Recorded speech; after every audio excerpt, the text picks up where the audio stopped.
Hi there. Today we're gonna talk about water lotus seeds. These seeds are similar to beets, and usually they are peeled a bit at the end. We have the pointed end here, and at the end they are usually scraped with a bit of sandpaper. These are both already scraped, so a lot of the job has been done for us, and all we need is a jar of water, and we just drop them in. We let them soak, and these will grow to be great plants. Lotus will grow leaves out of the water, not just on the surface, and they can be grown in buckets or vase or even in ponds. They don't need too much deep water, and all they need is a small layer of silt. So these will leave them here.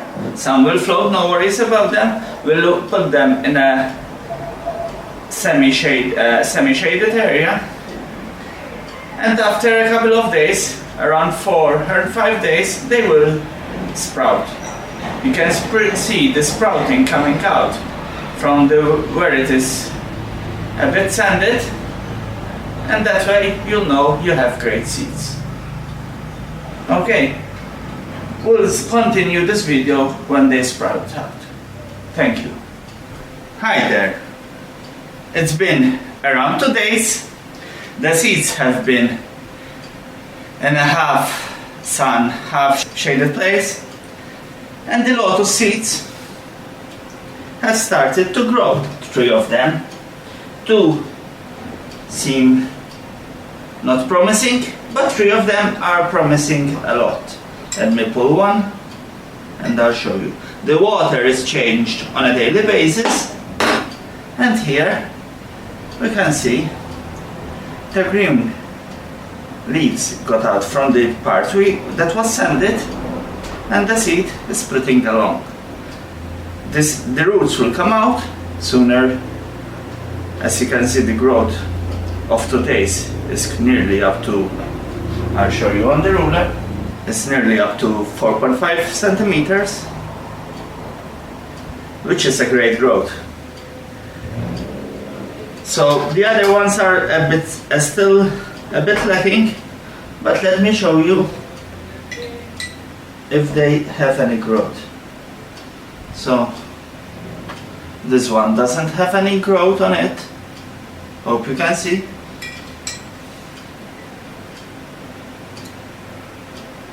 And this one also.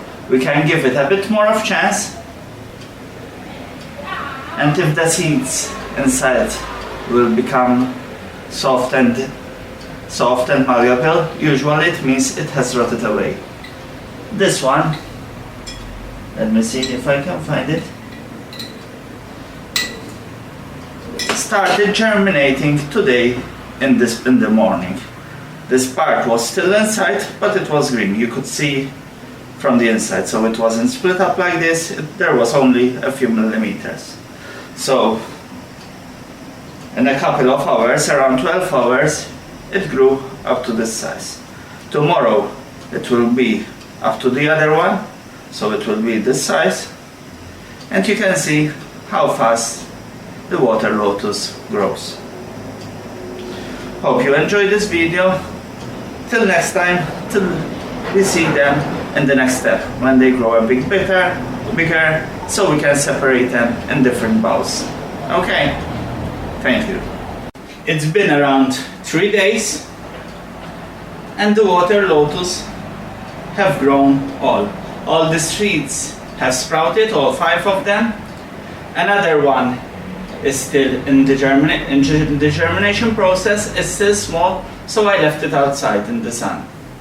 So hopefully we can start on these. I have a small fish bowl with no fish. I don't like to put fish in this, as these bowls are very small and they don't have enough surface area for the air and water to mix.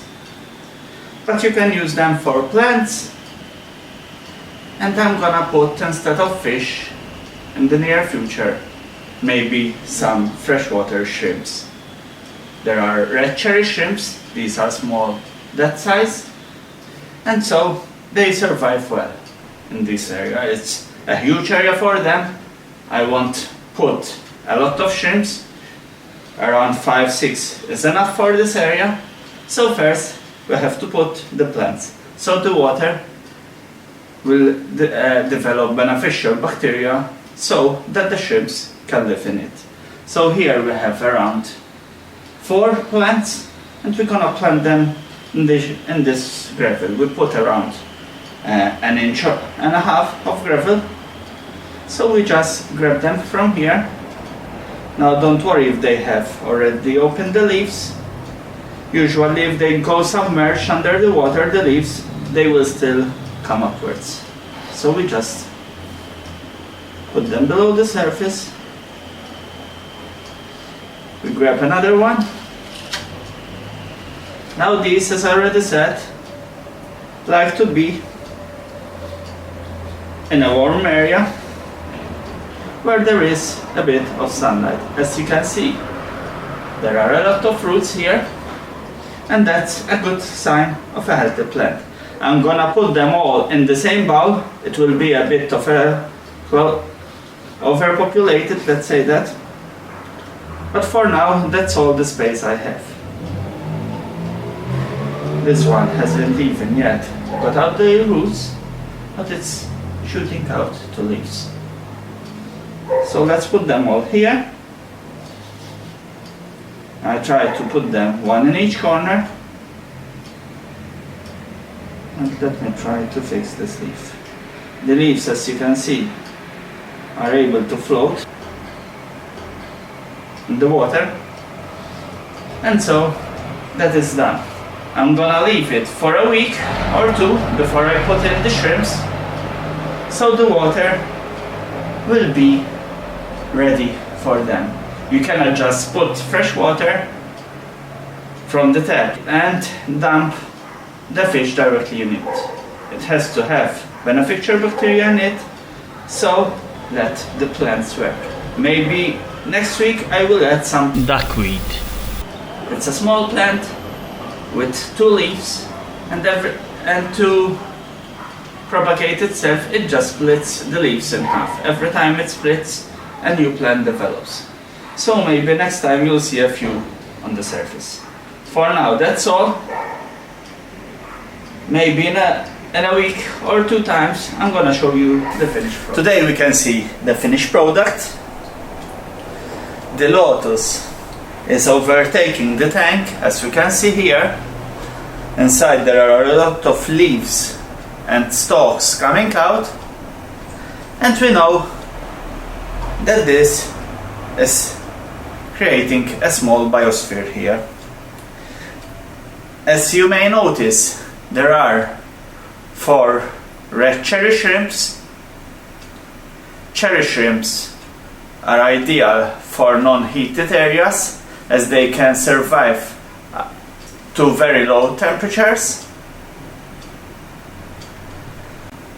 The duckweed is an invasive species in the wild, but in a contained environment such as a bowl or an aquarium, there are no problems, as you can just pull out the extra ones you have and destroy them. Here we can see the cherry shrimps. There are only 4. I don't need a lot, but we can also see that the Lotus has a few leaves sprouting out from the water. They are forming, they are still small. We have a leaf which has gone past its prime, so it will disintegrate, and obviously the shrimps will eat it up and help it decompose to become more vitamins for the same Lotus. For flowers it still needs a bit of time, as it needs time to strengthen the roots, but in the end we will have a nice bowl to enjoy. Obviously this cannot be kept in a dark room, as now we have the shrimps and even the plants, so it has to be in a well lighted room. There is no need for direct sunlight or it will go all green with algae and moss. And that's all. Maybe in the near future I'll add, for more oxygenation of the water, I'll add a moss ball or Morimo ball. This will help to oxygenate the water more, and so the shrimps will be much happier. Hope you enjoyed this video. If so, give us a thumbs up, and thanks.